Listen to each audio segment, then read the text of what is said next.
we have a rather unusual thing happening tonight, at least new in my experience. Most of you who are familiar with my work know that there's just very few people who regularly will come through me in trance, and we can count them on one hand, literally. And yet, on rare occasions, others come and have what they have to say. Well, our guest tonight, our guest speaker, who I already know who it's going to be because he has alerted me in his own very unique and wonderful way, is someone who I have never been really entranced with fully before. So this is like a first time for me and even for him. And the person I'm referring to is the one who on earth not that long ago was the civil rights leader, Dr. Martin Luther King. About 2-3 days ago, he very suddenly came to me out of the blue. Literally, I was taking a shower, and next thing I know, he's talking to me. And that happens a lot in the shower. Things come to me all the time. My mom comes, all kinds of people, start talking to me. Like, okay, I've gotten used to it, And he came to me and began speaking to me in my mind, and his voice was so strong and so clear that it was like as he was speaking, I found myself like kind of mentally repeating what he was saying, and then he made it known to me that it was definitely him. Well, since then we've gotten more information. This is only about 2 days old now, and what has occurred since then is that he has made it clear to me that only very recently has he gotten what I like to call like online, which means he wasn't in a position where apparently he could communicate except to his family and loved ones, and he could come to them apparently like any of us can. But he's such a a leader and such a person of the people. For those of you who don't know anything about him, he was probably the single most instrumental man in the civil rights movement of the 1960s and 70s, and then he was assassinated, right while he was about to do another great thing. So like the Kennedys, these are people who, they had something that they really stood for, and they really put themselves out there, and next thing you know, they were shot down. These are the ones I was referring to earlier when I said one by one they've been taken out, but I think we're being saved so we can be like a whole army of aware people. So when the time is right, somebody that blows a whistle, we're all going to stand up, and then what are they going to do? So of all things, he has honored me, and I really mean that, with his presence. And he he had seen another event that he at first noticed, because you see, he's so oriented toward talking to people that it's not enough for him to talk to just one person. Like, he doesn't strike me as the kind of guy that would come through in a personal reading to somebody. Just not his style, right? He talked to the masses. And so when he realized, and I was going to, there's a couple of events I have planned, and he had his eye on one of them only because the first one he had spotted. But then when he saw we were going to do this tonight, he went, oh no, this is much more important. So, this is kind of special, right, for all of us. So he chose to speak here instead. Now, God knows how many more times he might do this, and he's welcome as far as I'm concerned. But he is, he's here. I'm very aware of him. He very politely is waiting back here, just like waiting in the wings, you might say. He's got his arms like that. He's thinking about what he's going to say. He's walking around. He is showing himself to be exactly the way he looked in life. Many of you know what he looked like. And he's waiting for... Well, I must say, just for those of you who know me well, he's dealing with me in a way very different than my other guides. He's got his own very, very unique way of approaching and dealing with me in everything. And it's just very different from all of them because he is different. He's completely different. For instance, he let me know in advance he was going to come. They don't always do that. Sometimes I'm going to go in trance, and out I go, and who knows who comes through. But I know it's going to be one of several, so I can trust them all. And he's very, he planned it out. So he's here to talk to us, okay? And so this is what we're going to do. Earlier today, I got this impression. I had gotten this video called The Preacher's Wife, which is a Denzel Washington and Whitney Houston movie, and I'd never seen it. I saw it. I loved it. And there's a song on there that Whitney sings, a gospel song, and all of a sudden I started getting this very strong feeling to record it. Now, I did that, and we're going to play it, but the sound quality is a little funny, okay? So please overlook that. But I felt that would be something very appropriate to play while I'm going into trance.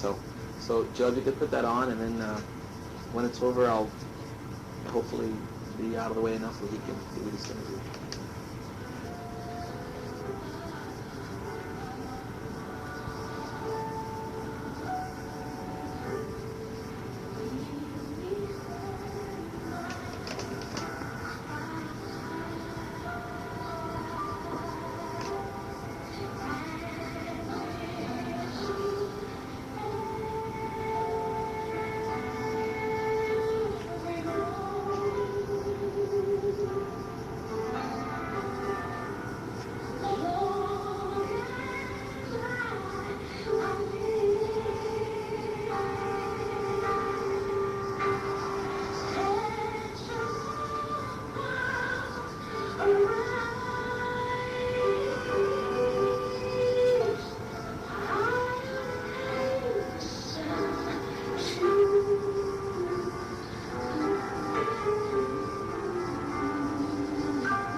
sorry.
Courage, my people. Courage, my people. Because these times will not always be as they are.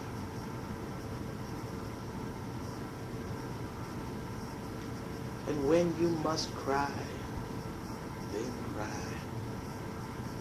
Because I tell you that your tears are what are going to wash it all away. Oh, there was a time when I thought that we shouldn't cry.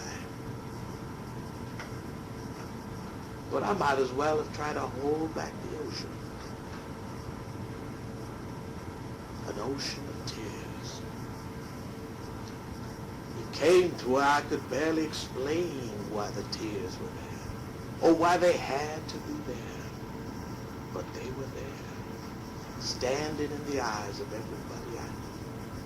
I looked around, and now I see tears here too, standing in these eyes, and that's okay. You gotta let them run. Because I say that God would not have given us tears if they were not meant to wash our faces clean of our pain and our guilt. Oh, I love the Lord too. Just like the song said. And you know what? You can love the Lord, but you may have to beg and plead a long time before he'll let you come and talk to somebody. See, I couldn't just be silent up there.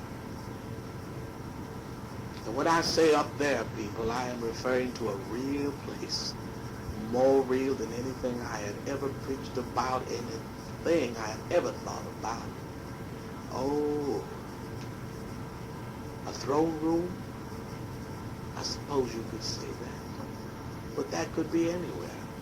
That could be, Tanganyika. It could be anywhere in God's wonderful, wonderful, wonderful creation.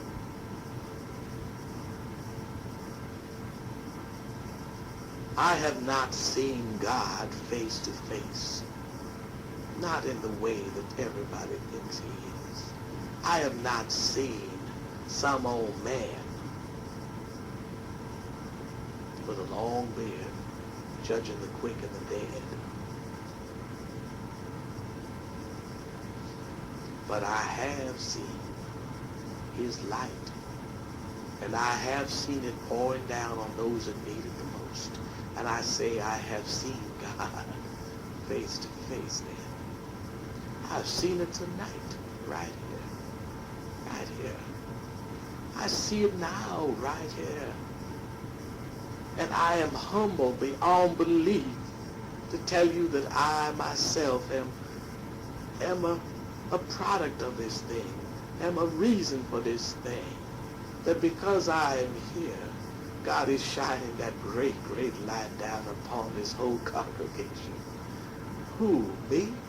Just because I have led some people on a march for things that were already their right does not make me a saint. But somehow I look like one right now in the light that is all about me. when I first came to this man here, the one I am working with here, and after I explained a little bit about what my real vision was, he turned around and said, "You are Saint Martin Luther King." I didn't know what to say to that. Me, the man of words, supposedly, the man who can talk anywhere, anytime. I could not speak. Martin Luther King, a saint? Why, in my particular congregation, we didn't really have saints as such anyway. It was just the Lord Jesus, and everybody else was just a brother and sister in the congregation. But suddenly, when this young man turned around and told me I was Saint Martin Luther King, you know what? I could not deny it. I could not deny it. I realized I was a saint unto my people, and then I knew, and I said, God, you have glorified me more than I ever had hoped for. For all I ever wanted to do was to help, and now I can help. Oh yeah, I can help. No matter how I am called, I come. Why shouldn't I? Wouldn't you?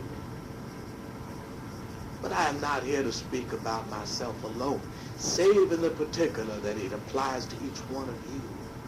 That if somebody like me, who felt like the great Gandhi, that he had not accomplished a whole lot by the end of his life, to only come here and I was rewarded. Oh, my people, that is why I'm here. Not to speak about this man, Martin Luther King, but to speak about your own holy selves and what great things you are doing every time you think something that can help another person. Every time that you smile at somebody and make them feel good. Oh, yeah. You at that point are Saint so-and-so, and I'll be the first to tell you so.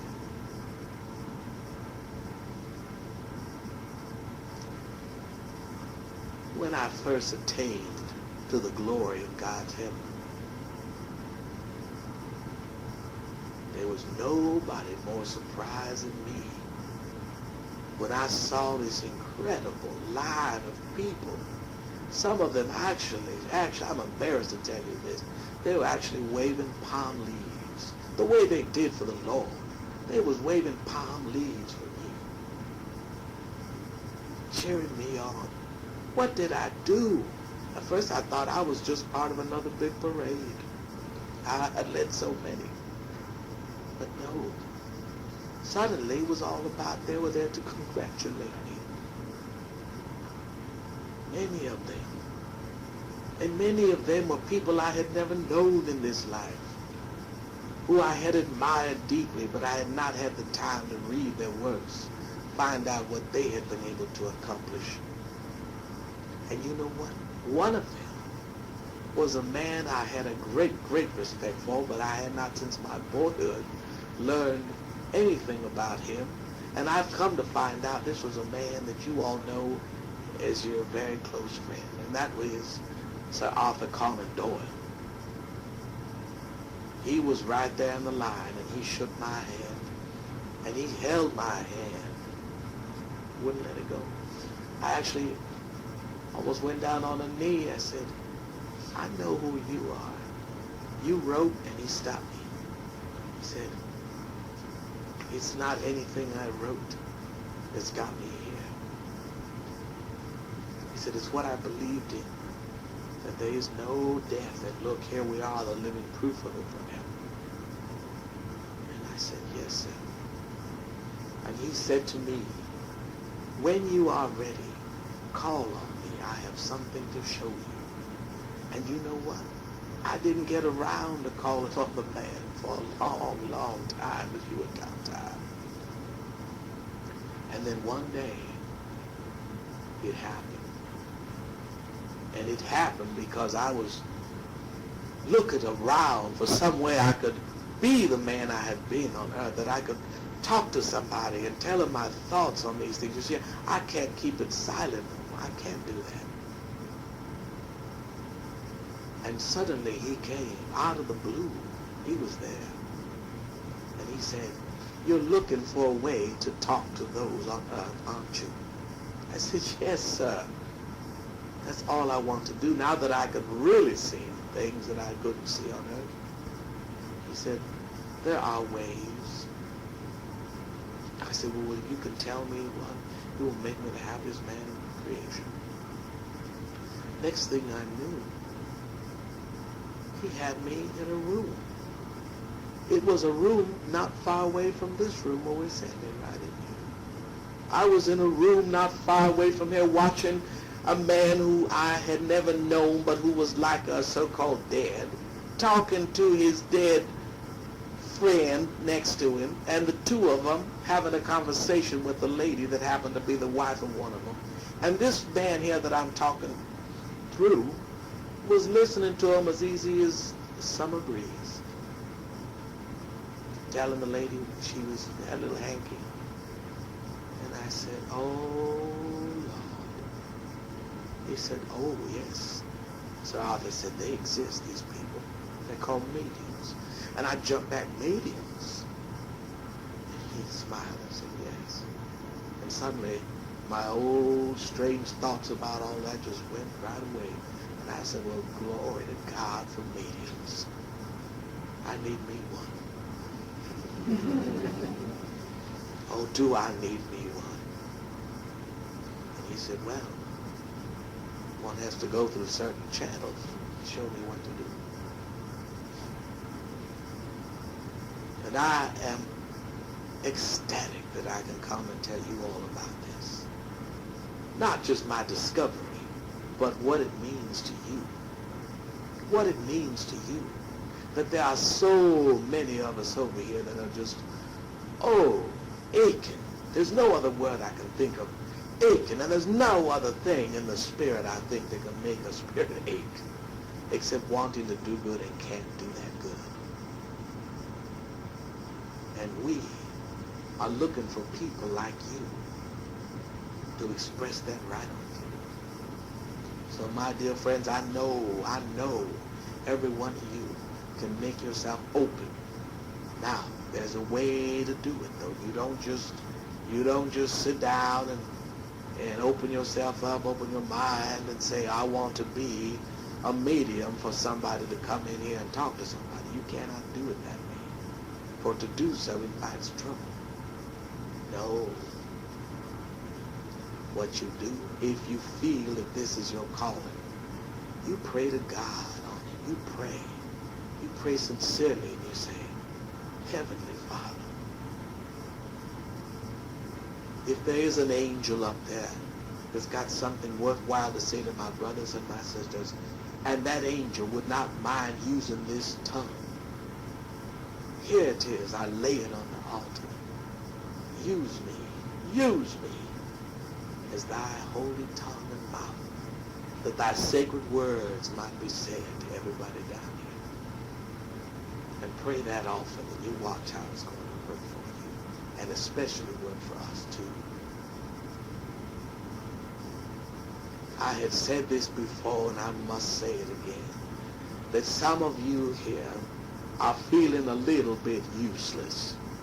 Some of you here might be coming to a meeting like this one, a prayer meeting like this one, and you feel all happy, and maybe you got a message, and that made you happy because you felt there must be something there to it. Maybe you really, really got moved by it.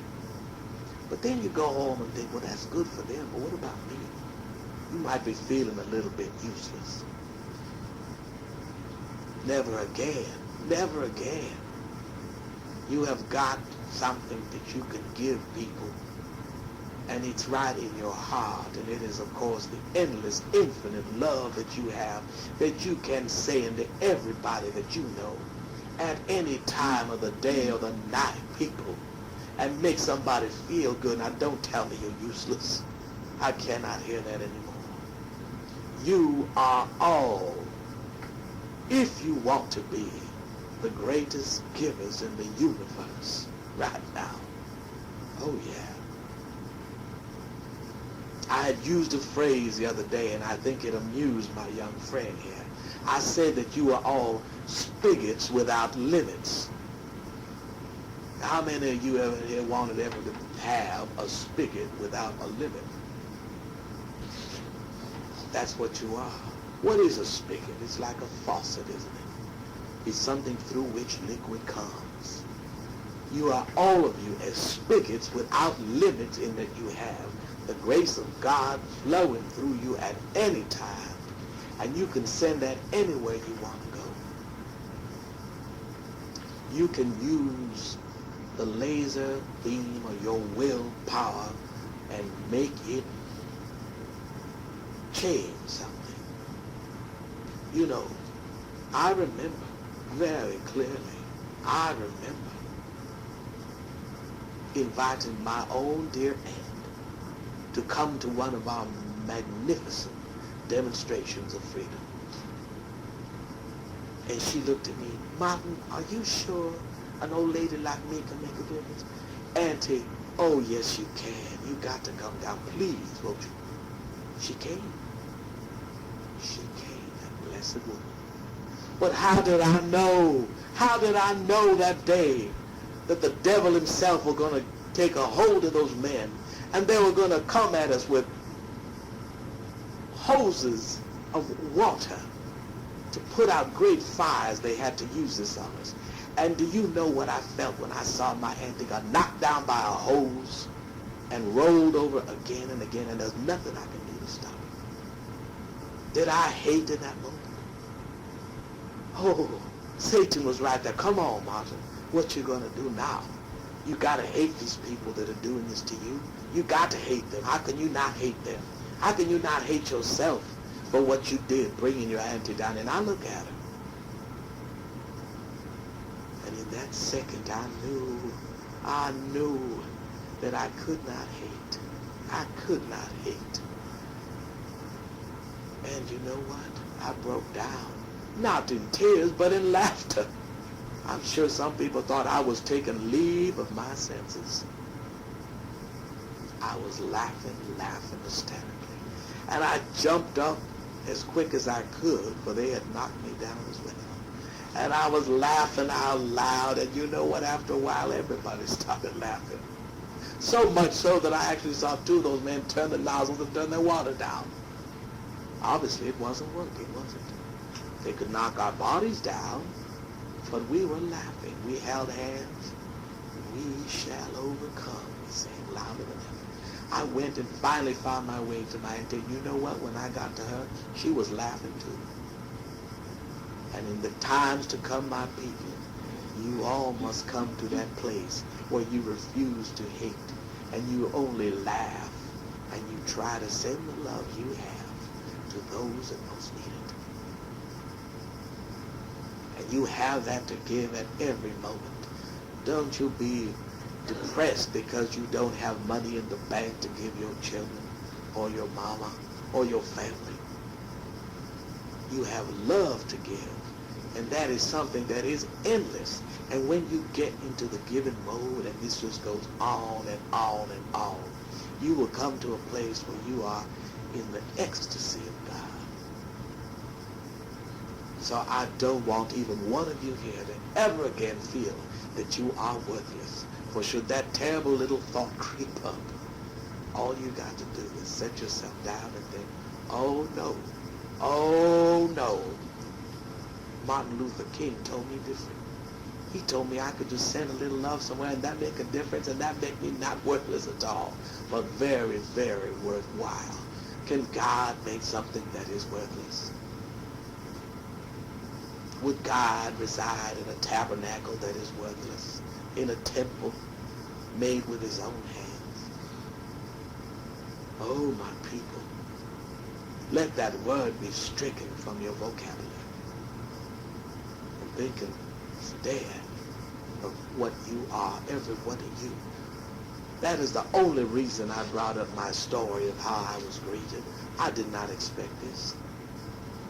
Each one of you will be greeted in the same way, with hosannas in the Spirit, telling you the difference your life has done, that you cannot have lived on this life, on this world, and not made a huge difference for the good. Just your smiles, just your laughter, just your great and holy hearts are changing this world right now, and that is the plan of God. Did you know that? You might never have a chance to speak in a podium. You might never have a chance to address a great large assemblage, as I was privileged to do. But that does not matter. You have already made a difference just being who you are. The next breath you draw is a breath of life. And as you exhale it, you are exhaling love right with it, and you are changing the world. And that is a truth. Mine eyes have beheld this truth. I had to come and tell somebody about it. Now I am grateful to God that I found a way to do it. God alone will decide if in the future I can talk to other people as well. But having spoken once, I am fulfilled. As you can see, I am a happy man now. God bless you all. The times that come indeed are shaky. But what is that to those who are not susceptible to earth and its shakings? You live beyond it all. That is my message this night. Worthless, never again. Never again. That little kindness you did today, God saw it. That wonderful thought you had, how much you'd love to help that person, but you just don't have the money to do it. God saw it, and he began to make it possible for some good to come out of that simply by your intention. And that's all it took. And God has blessed all of us this night by allowing us to have a little time together so we can talk about these things. And this night, when you finally do take your rest, you got to know that you are worth everything. You are worth eternity. You are worth the smile of God which it took to create you. You are worth angels that minister to you. You are worth 1,000 diamonds and rubies and far more than all of that. But those things will one day come to dust, and you never will. You are worth the next sunrise. You are worth the next baby that is born. You are worth it all. You are worth it all. That is my message.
Dr. King is asking me to relate to you all something that happened a long time ago to me. It was a vision I had. And in this vision, I was watching a scene, a heavenly scene, I'm sure. And in this scene, I could see the Master Jesus standing there, facing towards me, and there was about 6 people men, all standing facing him, who's all I could see their backs. And I somehow knew that they were of different races. But, people talk about 5 races. There weren't just 5. There was like 6 or maybe even 7. And behind him, there was this great, great blazing light behind the master. And he walked up to each one of these individuals, and he looked at them, but the feeling I had was that he was reading their destiny, or the destiny of that race. And as he looked at each one, he said something to them, then he turned and kind of disappeared into that light and came out with something. And he would give it to them, and they'd take it into their heart. And I knew he was giving a gift to each one of the people. And the man who was black was at the very end. And he came to him, and he took his hands, and as he took all the hands, and he looked like that, and he stared at him for a very long time. And then he said something to him, which I could not hear. And he turned and he went into the light, and he came out, and what he brought out was what looked like a little harp. But I knew what he was giving him was the gift of music. And I could almost hear his thoughts saying something like, here, play it well. And he took it, and the black man like that, and took it into his heart. And I feel he was somehow symbolically gifting the different people, depending on what their needs would be, what they would need the most, And there were symbols. I didn't see what the others were. I only saw the last one. And it was a very moving thing for me at the time. And that was it. And the vision just ended. I never forgot that. I've always thought about how it is that, there are all these different races. When Billy Myers, the very famous UFO contactee, was contacted by the Pleiadians, they said that the problem with your world is that you have races. They said, well, we come from, there's only one race. There are no different races. And here in Hawaii, thank God, I think we deal with that very, very well. Probably better than anywhere else probably on the planet, as far as I know. But as you all know, elsewhere, there's always this big deal of the races, And yet it's very much part of the divine plan that we should have different races, that there are different races. And that's, I think, the whole lesson has to do with brotherhood and learning to get along and acknowledge the fact that each race has its strengths and it's possibly it's even weaknesses, that we learn to, like a family, work together with that. And of course, Martin Luther King was a very great hero, I guess I could say, in that particular movement. That he really made people see that, And by the way, one thing he told me in the first one of his early communications, just in the last day, he said, keep telling me that I was a great leader for the black race, and that he said that title was laid on me. He said, I was trying to just, be out there for the brotherhood of man, for what was righteous for people, for any man, no matter what the race or what the color, that there's things you just don't do to other people. That aren't right, regardless of it. So he said they tried to make me a champion of the black race. He goes, I don't think I was a champion, but if I was of any use, it was just human brotherhood. He goes, that's what I would like to be remembered for versus, this race or that race or any particular race. And then, as I said, he's been talking to me a lot ever since. And to the point where earlier today, he let me know that if it was okay with me, he would address what we call the congregation, which is you. So now he's done that. So. Thank you. Thank you very much for your attention and your love. And I very much love the message you gave us. I think it's very important, very, very relevant to all of us here. So, hallelujah. So good night. Thank you all for coming. God bless you. We're doing a church service tomorrow at 11. You're all welcome. We'll be in the same place.